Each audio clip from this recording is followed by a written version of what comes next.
Юбилейният арт-пленер «Море от цветове», чийто основен организатор е Габриела Жекова, се провежда край Варна в дните от 5 до 11 юни и събира художници от цялата страна, вдъхновени от мисълта, че няма истински живот без изкуство.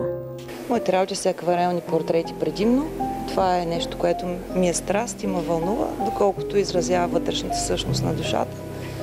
И така етнически нашите хубави облекла също са ми страст.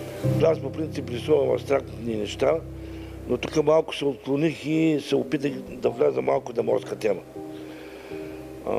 Надявам се, че това няма да е последния пленер и всичко, което става, не само, че на пленерите рисуваме, ние се запознаваме и с нови колеги, общуваме. Представям няколко картини, които са плод на друго изживяване, не морско.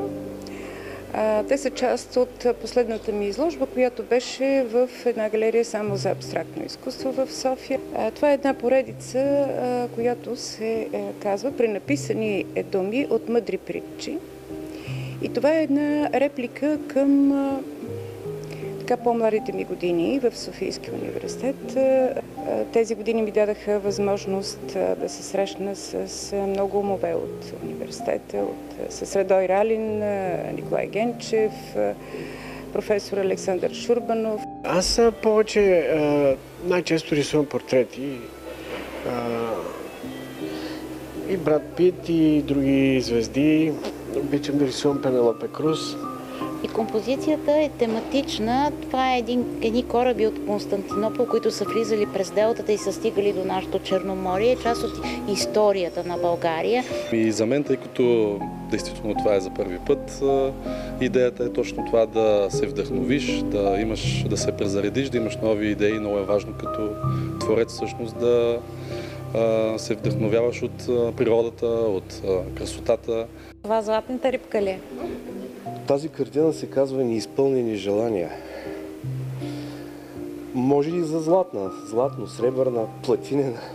Моята слабост са графиките и обичам да ги бродирам, както виждате, и лицата, и листата. Пък тук съм донесла две морски картини. Един остров, едно делфинче.